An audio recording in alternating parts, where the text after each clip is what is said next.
Let's get started. Uh, Thanks everyone for taking the machine learning about environment and sustainability. My name is Kainan. I'm a data science postdoctoral associate with the Nelson Institute for Environmental Sciences. And I'm happy to host this event. I'll be talking with the main motivation for this event is by showcasing applications of machine learning on sustainability and environmental projects. And for that, it's my pleasure to use Edward. I'm going to introduce him better shortly, but he's going to talk about automating scientific discovery from natural world data to systematic literary reviews. Hi, everyone. So I'm Eddie. I'm a PhD student at MIT, advised by Professor Sarah Beery, and I'm really excited to give this talk today. I'm going to be talking about our research in automating scientific discovery with multimodal AI, and specifically focusing on both working with natural world image data and also in systematic literature reviews. So I want this presentation to be dynamic and engaging, especially since we might have a wide range of technical depth of the audience. So if at any point you have a question, feel free to raise your hand, maybe like virtually on Zoom so I can see it, or drop a question in the chat, and I'm happy to answer it. So I want to start off with the sort of open question, which is how have you, as like people in the audience, used AI systems to aid in your scientific research? And I think this is an important question, not just because it's been changing recently, but also because it'll continue to, I think, pretty rapidly change over the coming years. And that's sort of been the motivation behind a lot of our work, is thinking about, given this rapidly advancing AI systems, in what ways can we actually leverage them to assist in accelerating the rate of scientific discovery? So for a kind of quick overview of the presentation, which I realize now is not quite correctly numbered, first I'll talk about ecological image discovery, and then I'll talk about systematic literature reviews. So to begin with the image discovery, so for over 100 years, ecologists and biologists have collected images of the natural world to better understand species, environments, complex relationships, and how they're changing over time. And now with smartphones, we basically enabled scientists to scale up data collection through community volunteers, and that's led to an exponential increase in data in recent years. So for those of you who are familiar with iNaturalist, hopefully a lot of you, that's an example of an online platform for sharing images specifically of the natural world. And by now it's collected over, here it says 220 million. I think by now it's even more than that. Actually, iNaturalist at this point is something like 95% of all biodiversity data that's publicly available. And community volunteers label every image by species. And this information has already enabled new kinds of research in understanding species range and migration patterns. But there are so many more interesting things in these images that are useful for scientists. And I'll give you an example. Here in this image, I'm showing something which is labeled with an iNaturalist as a zebra, but there's actually so much more going on in this image, right? Like on the right side, you see two zebras who appear to be fighting, possibly over territory, food, or mating dominance, and that can tell us about zebra social behaviors. On the left, you see cows, which is interesting to see them next to zebras, and that actually tells us perhaps about how livestock farming is displacing wild grazing animals. Maybe in the back, there are actually some trees that could be interesting to other types of scientists. So there's so much more in these images that's not really reflected in just one species label. So being able to efficiently search or query these massive data sets of images is really scientifically useful. And I'll give you a couple examples. One case is by looking at hermit crabs using plastic waste as their shells, we can understand the effects of pollution and maybe raise awareness. Looking at wild animals like elephants, zebras, and leopards walking on roads can tell us about how human infrastructure is affecting animal movement and behavior. And there are so many more use cases, a lot of which we have not even thought of yet. So the sort of goal here of this research is thinking about how can we build interactive query systems that can make it easy for scientists to get whatever information they're interested in out of these massive data sets that enable new kinds of scientific understanding and discovery that just wouldn't have been possible before because of the scale of image annotation and labeling that would have been required to process all of this data. And we want to enable scientists to use multimodal AI systems to search through this data using free-form text, right? Whatever they want to search. In this case, just a simple text query is enough to find evidence for lots of different ecological hypotheses. Let's see, we might have a chat. Oh, yes. So let me walk you through a more technical example of how a system might work to do exactly this with multimodal embedding models. And this is a simple but direct approach that's using these image text co-embedding models that have only really become available in the last couple of years in sufficiently sort of quality and scale. So let's say a scientist want to search through iNaturalist's hundreds of millions of observations for images that happen to contain a California condor with the green 26 tag on its wing. This is marking a specific individual that has been tagged with this identification marker by ecologists to more easily track its movements. And so instead of sending out scientists to try to find and track this specific condor, maybe we can just look at observations taken by random people and see if we can find it there instead. So for each of the images in the data set, we first use this embedding model to generate an embedding representation of each image. So when I talk about embeddings, I'm talking about a compressed semantic representation of the image. This is really a vector.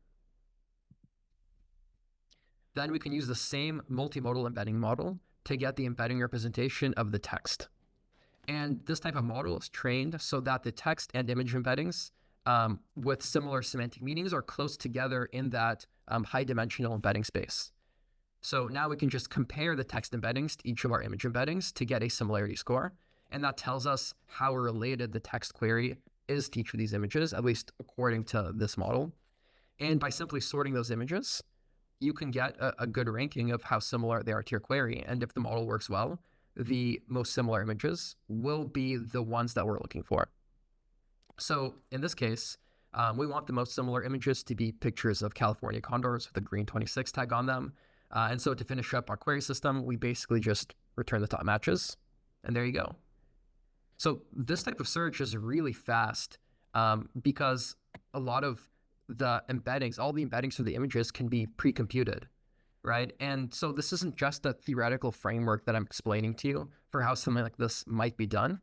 This is a real tool that we've actually already built and are working with ecologists to deploy, which is letting them search right now over 300 million images.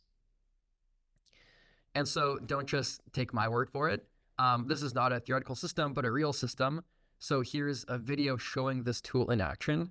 And this is a version of the tool with sort of a smaller scale of 5 million images, which I think is still quite a lot. And so as you see in this video, we put in a query, and in literally 1 second, we get our top matches. And it's not perfect, but we see that many of these top images are actually correct. If you think about this is actually quite incredible, right? I can automatically look through millions of images to find pictures of a specific individual condor that community volunteers happen to have taken at some point in time. This is opening up research areas that just would not have been possible before. And so I have a demo link here. So if you want, you can scan this and try it out for yourself. And I think you'll find it's quite fun to play around with. So now let me walk you through our long-term vision by showing you a data set we released based on this work and the way in which we're going to continue to make progress here. Basically, in order to build systems like this that work well, we need a good way to figure out how well they're actually operating for real scientific use cases. Let's say I have a question. How many dimensions is the embedding space, and what method do you use to calculate distances? Those are good questions. So the exact dimension of the embedding space depends on the model that we use. The model that's used for this demo has an embedding space of 1152, so 1152. And the method that we're using to calculate distances is dot product. So all of these vectors are normalized. So dot product in this case is equivalent to cosine distance as well. Well, so basically, in an effort to better evaluate how well these systems work for scientific use cases, we built a new benchmark that we're calling Inquire, which consists of 250 expert level scientific queries that have been comprehensively labeled for relevant matches over a 5 million image subset of iNaturalist, which we call iNaturalist 2024. So this is a research project that we're doing together with both the iNaturalist platform team and also with a lot of ecological partners across domains like ornithology, marine biology, entomology, forestry, and more. A lot of these queries were also sourced from academic literature. And so to give you an example of what these queries actually look like, here are some of the queries. And they're meant to be, in many cases, quite hard, requiring some scientific knowledge or also fine-grained visual understanding. And so these are sort of meant to challenge the state-of-the-art models to really understand where they work well and where they don't work well. And the challenges here are not just understanding species, it's also understanding visual reasoning, domain knowledge, and contextual understanding. And so I want to show you kind of quickly all the different categories that our queries cover, which hopefully will prove to you that this goes way beyond just a species recognition task and into lots of different interesting and challenging domains, which for ecological scientists is really, really useful and kind of covers a lot of the different challenges there. The queries also cover a broad range of taxonomies. Here is what they're grouped by, what a naturalist calls iconic groups, so like mammals, birds, insects, and so on. The two different tasks introduced with this challenge are a full data set retrieval challenge, meaning like given all 5 million images, find exactly the ones I'm looking for. And then there's also a re-ranking challenge, which people who work with text retrieval might be more familiar with, which is given a sort of list of here like the top 100 or 1,000 matches which might be relevant. You can use a more expensive method to then re-rank those images and pull out the ones which are actually much more relevant. And to give you an idea of how current models perform, and I'm not going to bore you with showing you a lot of numbers, but I just want to show you this one chart, which shows that even our best multimodal models right now, like in this case, GPT-4o, they're making good progress, but they still have a really long way to go. This is still a really open research problem with lots of different interesting directions to prove that we're working on. And our hope is that progress on our Inquire benchmark actually correlates with progress in having AI systems that are actually useful for scientists. I would hope that this data set sort of motivates progress in that area. Inquire is available online. And I also want to talk about, now that we've created this data set in the system, what are we actually doing with it in terms of science? So here are some use cases that we're actually currently piloting with different research groups for ideas of how our search system might be used. For example, the data in Inquire, the search capabilities can let us analyze seasonal variation in avian diets, which is now not super well understood. Looking at plant flowering phenology, meaning like the time of the year when plants flower, could actually tell us a lot about how plants respond to climate change. And we're also thinking about how actually the advanced search capabilities here, combined with what I'm going to talk about after this, which is literature review capabilities, can help us build advanced AI agents that can actually perhaps even autonomously discover new species. So that's another exciting idea that we're working on. And I want to briefly thank my team, the team that I've worked with on this project who are here, who are my collaborators who helped make this project happen. So before I move on to the next project, are there any questions or anything else about this?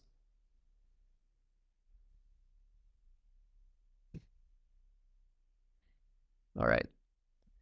So next, I'm going to talk about automating systematic literature reviews. So first, I think it would be good to start with getting everyone on the same page of like, what do I mean by a systematic literature review? Yep. Sorry to interrupt, Eddie. We did have one question. Sure. I was wondering if you could use an image as a query. For example, in some animals, you can identify an individual, right? Mhm. Can you show like a photograph of an elephant that, ask the system to find other photographs of the same individual? Yeah, yeah, that's a really good point. So searching by image actually would also work in the same way, right? Like instead of embedding a text, you'd embed an image and then look at that in your database. So that would totally work. As for like individual or identification, um, this is an interesting and also a very hard problem, right? And I think that there have recently been some models that have been specially trained for individual re-ID. Um, and I believe that the type of sort of like more general model that I'm using, which are kind of similar to clip models, probably would not work well for the sort of re-ID task. And I think that like fine grained recognition continues to be a really hard problem. Yeah, I also have a question. Just can you describe a little bit what's the main challenge of working to this large data set? Just like how do you develop, tackle now this build a model out of this large amount of data? Yeah, so um, working with this large amount of data is often quite challenging. And that's actually part of the reason why I think tools like this are very valuable. So, like, for example, um, I mentioned before that we built a system that works on 300 million images, right? That's Yeah. tens of terabytes of data that we have to kind of download and process, right? But then once the processing is done and you build the tool, the actual footprint of that tool is really small, right? It's on the order of like maybe tens of gigabytes instead of tens of terabytes, because all you need to store is your sort of like index that you've built out of all those embeddings. So there are like some sort of common, I think, challenges with working with super large amounts of data that I think you'd find here. I'm not sure if there's like a specific area there that you have in mind. I guess just following up on that, do you use like Amazon Web Services, or do you have local compute resources at MIT that you use for this, or what's your general go-to resource for looking to? Yeah, so the iNaturalist data, I believe, is generally stored on Amazon, in like probably like S3 or something. But in our case, we have like a good amount of both compute and also like hard drive capacity here. So I was able to download all of those 300 million images locally into these like kind of large shards. And so I typically try to do some of this computation kind of here on our MIT clusters, where it's kind of a little more convenient and works a little faster. Awesome. So, are there any more questions? I can't really see if there's anyone in person. We want questions about how do you get the category labels for each picture, the species labels. Can you repeat the question? So how exactly you get the species label in each of the pictures? Right. So, um, yeah, this is one of the really cool parts about working with iNaturalist is that um, the images have species labels that come from community volunteers. So basically, what will happen is if you upload an image to iNaturalist, at some point, it's likely that a volunteer will come and give this image like a species ID that this volunteer believes it to be. And what we do is we take what we call research grade observations, meaning ones where at least 3 or 4 different volunteers have independently verified the species as being like the same thing. And so this is basically like a really awesome way to crowdsource these annotations. And then for building the Inquire dataset, the benchmark, we actually built our own annotation, which was for these different ecological queries, which are more than just the species. Cool. I see there's actually a question in the chat as well. I'm curious about the multimodal aspects. Are there just 2 modes, text labels, images? Yeah, that's right. So, different multimodal models have different input modalities. In this case, the model we're using has 2 input modalities, which are images and text. But you'll find that other models maybe have other modalities they accept as well. Cool. So, next, I'm going to talk about automating systematic large reviews. This is a recent project which we actually haven't published yet, and I'm kind of really excited to talk about it because the results are really promising. So, like I was saying before, to kind of get everyone on the same page about what I mean by systematic literature reviews, generally, systematic reviews are used to identify, evaluate, and summarize scientific knowledge from literature about a topic. And this typically involves analyzing and synthesizing hundreds or thousands of papers. To those of you that have done systematic literature reviews, they could be quite painful. Let's see, there's a question. Is any of your code open source? Yeah, so the code for Inquire and the data sets are all publicly available. Yep.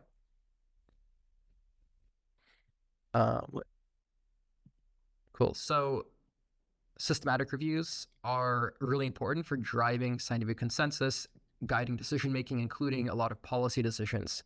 And I want to give you a couple of examples here. So here's an example. Here's a systematic review about insecticide-treated bed nets to prevent malaria.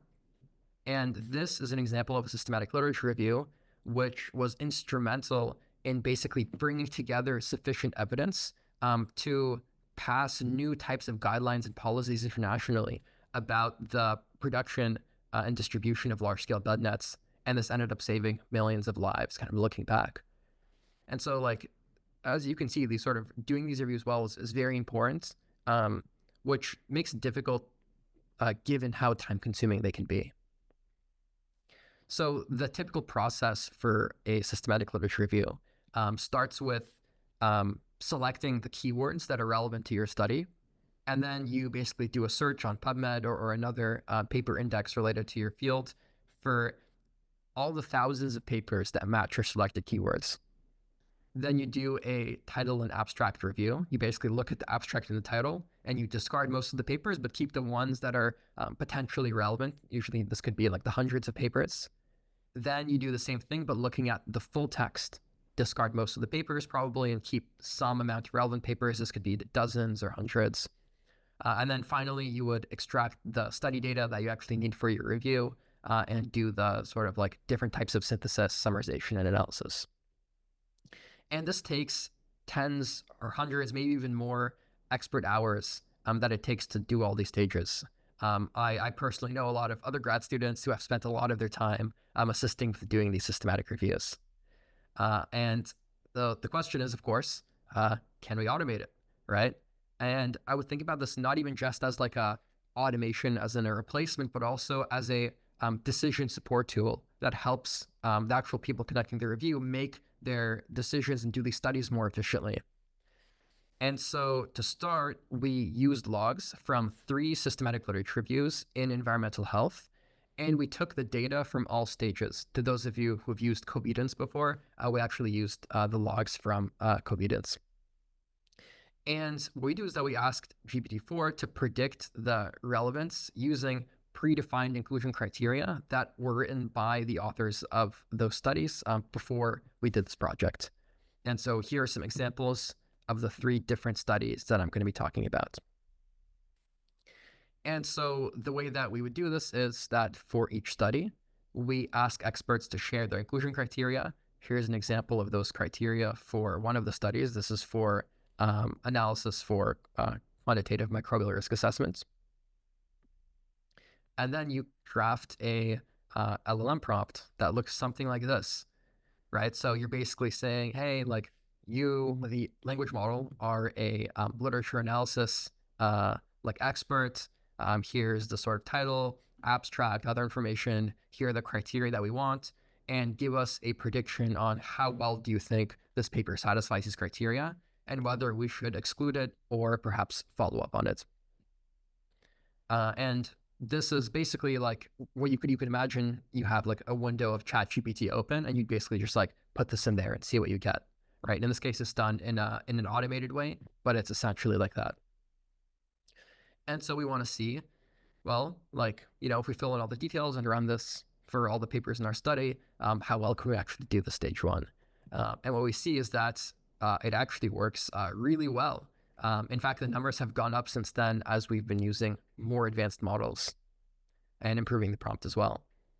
So looking at the AUC and also the AUPRC, which is sort of like the area under the precision recall curve, you see a really, really good alignment between LLMs, these are language models like ChatGPT, and with humans. So with this first stage, we actually see that this is like really promising already, especially because the title abstract review often involves looking at thousands of papers and is not necessarily super, super difficult. We can do the same thing for stage 2. The main difference here is that we actually now are able to give the language model. Yep. We have a question, Larry. I'm so sorry to interrupt, but I'm wondering, do you, for instance, if you have a project and you want to do like a literature review and you have you have like more than thousands of articles and want to like see whether you want to include them or not. I'm wondering, do you have like validation that after you have like the classification results from the large language models, do you also have a human to go through like that? Let's see whether there's any I don't know contradictory classification that like the LM says that, oh, we should exclude that, but the humans think that it should be excluded. I wonder if you have that validation. Yeah. So what we did, actually, one of the things we did was we looked at the false positives from the study and also the false negatives. And what we found was that these models still do sometimes make mistakes, but actually looking at those revealed that there were actually a number of cases where the reason for the error was actually human error, that the humans performing the study labeled the paper incorrectly. So that actually happened as well. Do you think that we should have a validation that once if you don't have a human generated classification you have for now, which means that you only have the results from the machine, do you think that we should have a validation to go through that? Yeah, so I think there are going to be a lot of important details when deploying a system like this in the real world. And the purpose of the study was primarily to see how well, our current systems can perform the study. But I do think that, yeah, like when deploying something like this in the real world, especially sort of starting out, you probably will want humans to analyze the outputs, right? Especially the things that are like on the low or high confidence. And I think that the way that I view this is not necessarily as a replacement for humans, but as a decision support tool, right? So like if you have a human who's helping do a literature review, but you also have some AI system that's helping to flag things that are probably positive or almost certainly negative, I think that could help you be both faster and more accurate overall. Thank you so much. So, I had one situation that I used LM and to do like the literature inclusion, exclusion. And then for some articles, I argue with ChatGPT that I think, no, this should be included. No, that should not be excluded, etc. But I think this is very useful. Thank you so much. Yeah. Great. So, so I talked about the first stage, which is like the title abstract review. And the next stage is, of course, the full text review, right? Which works approximately the same way, except the difference here is that you're including the full text of the article. And this stage is significantly more challenging than a title abstract review. Because in a title abstract review, you're sort of deciding, is this like maybe irrelevant? Like maybe we can follow up on this. But at this stage, you're looking at the full text. You're deciding with often a quite difficult scientific context whether something is relevant or not. And sometimes it involves really closely analyzing the precise text here. So this is like a much harder step. And what we find is when we do the sort of same process, run all the papers at the stage through, we find like okay performance, pretty good for some studies, but quite far from perfect. Actually would repeat here that like the results here are actually not up to date. We've ran some of the new models that have been recently released on this that have like specifically quite good scientific understanding, and the results have been even better. But it's still far from perfect, which I think is important to recognize, right? Still, many of the initial errors here were actually mistakes made by humans or problems with the study criteria where they were ambiguous. So the model, it wasn't really like a fair question to pose. And so like correcting those things helps give you some more accurate numbers. but it sort of shows you that at this stage, when you're evaluating these things that are quite difficult, it becomes hard to evaluate. And so, full text being, like opening a PDF and copying and pasting everything whole cloth, or is it just like the body or what? So when I talk about full text, I'm referring to exactly what you said. Taking the PDFs of the articles. In this case, I'm using an automated PDF reader to read in all the full text of the paper, and then use that as the input. So this is potentially, many pages of like content. Hey, another question. For every study, how many experts will have, like one, more than one? How many humans like evaluating papers? Yeah, in general, for each of the human labels, there was a, if I remember correctly, a initial labeler, and then a second person validated that label. So to summarize here, and like actually we're working on a stage 3 as well, which is in progress, but not really quite ready yet. But to summarize from what we've seen so far, basically like, we know systematic literature reviews are really important, but also really time consuming. And it seems that LLMs could actually offer a really great way to automate the process, or at least to speed up the decisions here. And the experiments that I've shown previously confirm that, especially in those earlier, sort of more tedious stages, it seems like we might already be there in terms of having sufficiently high accuracy to start using these tools. And I think that we should be seriously thinking about how we can better incorporate these tools into our systematic review workflows to kind of speed up the process. So at this point, if you have any questions, feel free to ask them. And also, even after the presentation, I left my email here. Feel free to send me a message as well.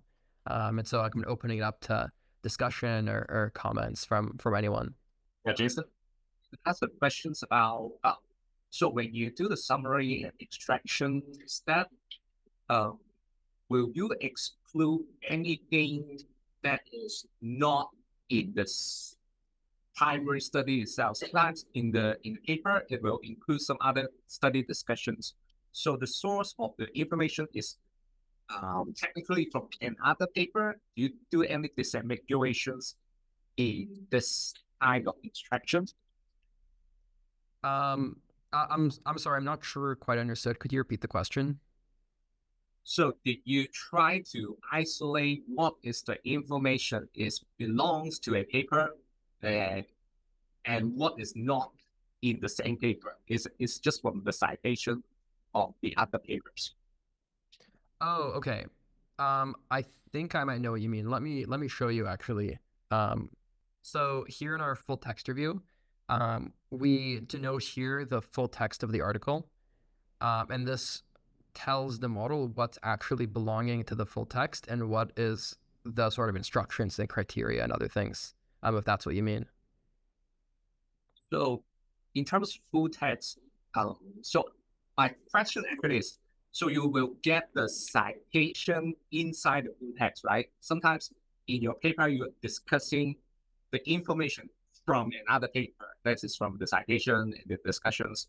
Did you make any distinction between the two, whether it is come from my paper or the other paper in each of the paper? Generally, no, actually. So the typical workflow here is that given a paper that we want to look at, we basically just parse as like so we download a paper as a PDF, and then you just parse the full contents and you use that as your full text. And so this could contain, like you mentioned, perhaps like content referring to other papers or other citations as well. Okay, thank you. I also have a question in the chat. Alan's asking if it's fair to say that measuring significant discrepancies between AI literature review and human literature review is easy to flag that there may be problems in the study criteria and for human work. Yeah, so this is a really important question. And I think this is a trend that you'll find, this is, maybe make this comment as like a little bit more like for forward looking, but I believe that one of the problems that we're going to be seeing over the next coming like year or a few years is it's going to become very hard to evaluate language models as they get sufficiently better, because all the problems we test them on now, they're probably just going to ace them every single time. And so in this case as well, we see that, like, for this full text review, there is discrepancy between humans and the human predictions and AI predictions. And it's important to understand why that difference exists. So partly it could be that the model is just making a mistake. And that really does happen, right? Like, I tried to run this on a smaller language model, like a less powerful one, and it just makes a lot of mistakes. On the more powerful one, it makes fewer mistakes, but also there are things that we claim are mistakes that are actually problems with the criteria being too ambiguous, or human labels that are incorrect, right? And those are things we try to fix. I think also people are quite bad at writing directions and really writing what they mean, which is a problem here. And so that's one of the problems that we've been trying to work through here, with really getting those criteria and the labels nailed down, like, as cleanly as possible. I also have a question about how costly this approach can be. Because depending on the keywords, we can have a lot of articles to be reviewed, right? And you're using like ChatGPT for yeah, do you have like an idea of like the cost of it, depending on the date? Yeah, cost is a good point. For the full text review, I was initially using GPT 4o. I believe the cost per paper there would be on the order of probably like cents or dozens of cents per paper. Now I'm also using O1, which is a kind of more expensive and also a reasoning model. There, the cost per paper is probably in the, something in the order of like $1 per paper potentially. So a lot of questions have gotten at something like this, but I wonder if you see any opportunity to study why the transformer, or sorry, why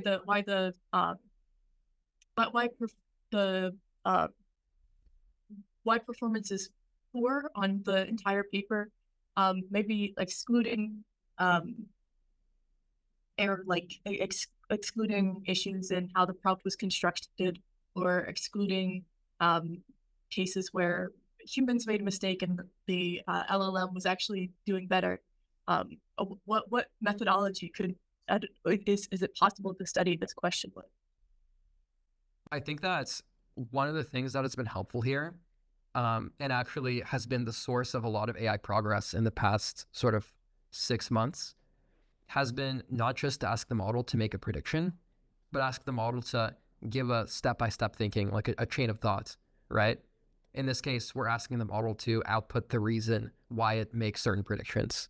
And those are both a good way to help improve the performance by letting the model sort of think more.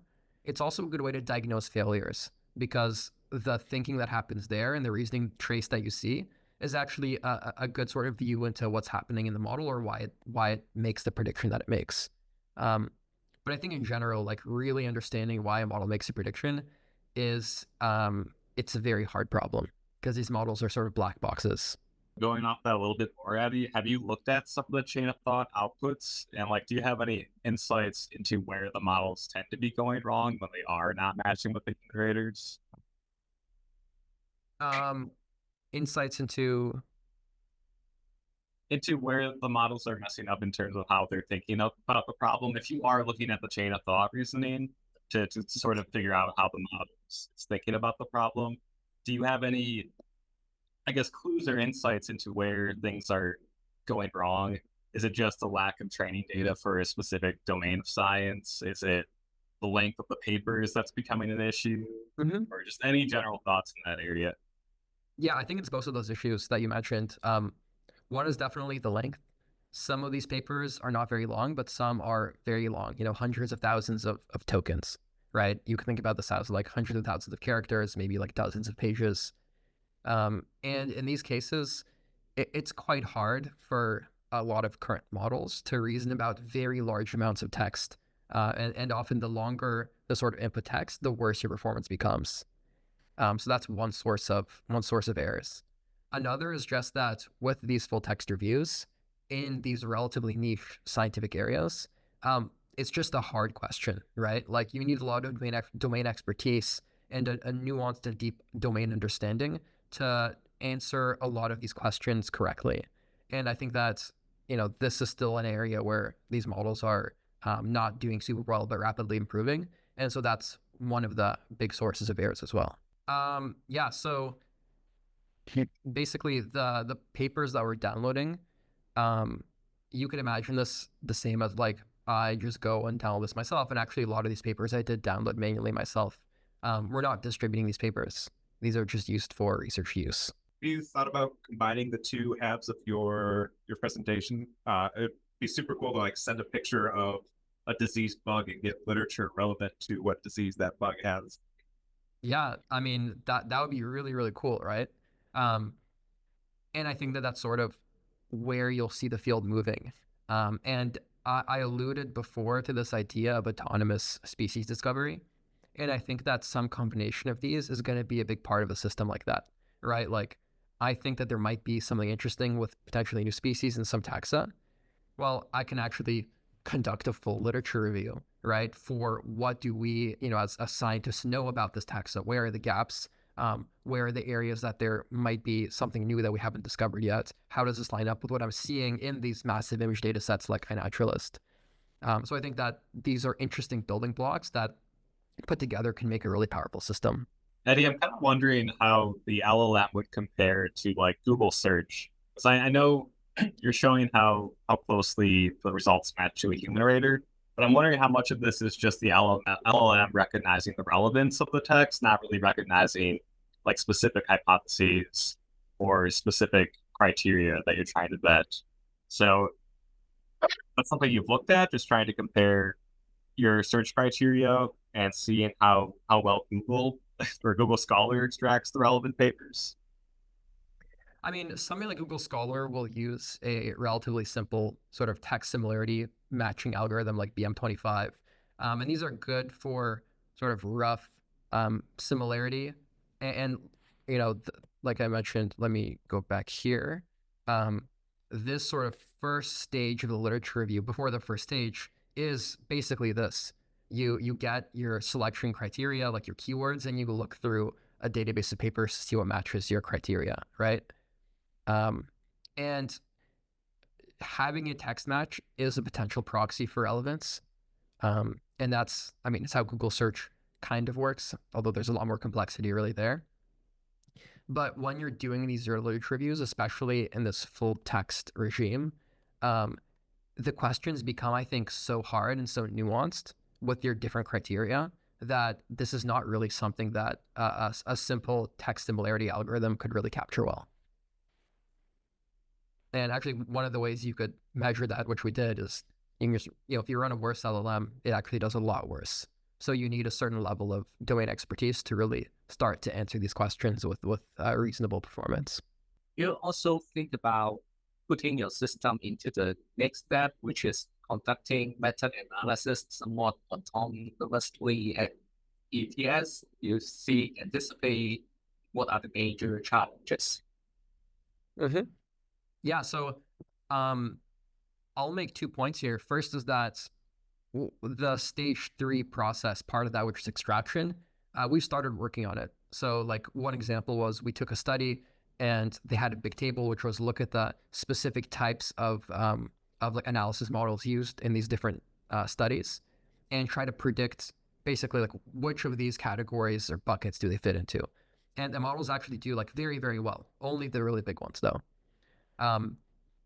But for a more open-ended analysis, which I think you're talking about, this is quite hard to do, not just because in general, sort of analysis is hard, but also because it's really hard to evaluate. You can have two different people who look at the same thing and tell you a different story. And in the same way, it's really hard to actually properly evaluate how well a model can do analysis. This is why like something like looking at whether your title and abstract screening is going well is easy to analyze because there's a binary label. You're either right or you're not right. But something like a literature analysis, like a synthesized long form piece of text, is actually quite hard to measure. I guess just really quick, where can we find the Inquire data set? Is there a website where we can find that? Yeah, I dropped it in the Zoom chat. Let me actually, I'll just share my screen here if I can show you. Here's the website. And you can see, like, here's the code base for it. And this contains all the like evaluation code. The data set itself is, the bigger one is hosted here. The re-rank data set, which is smaller, is hosted here on Hugging Face. So it's all sort of open source, publicly available, and has very friendly licenses as well. Do you have any models posted to Hugging Face as well, or just the data sets? Just the data sets. Actually, for this system, the models that we use are all open source models, right? So in our leaderboard, you see that a lot of these models that we use, some of these are sort of closed source proprietary language vision models, but some of these are just like models like this is a clip model, which I can show you is just available on Hugging Face, right? And so all the models we use, at least these ones in blue, are actually open source as well, and you can download. Theoretically, someone could try to replicate your paper results using what you have on Hugging Face. I mean, yeah, actually, like, we want this to be replicable. We actually provide you the exact code in this repo to replicate the exact results of our study. One of the goals is like, we need good baselines, so we provide those good baselines. And so like the code here will let you exactly replicate the results that we got. Last call for questions. All right, let's thank our speaker. Eddie, thank you so much. Thank you.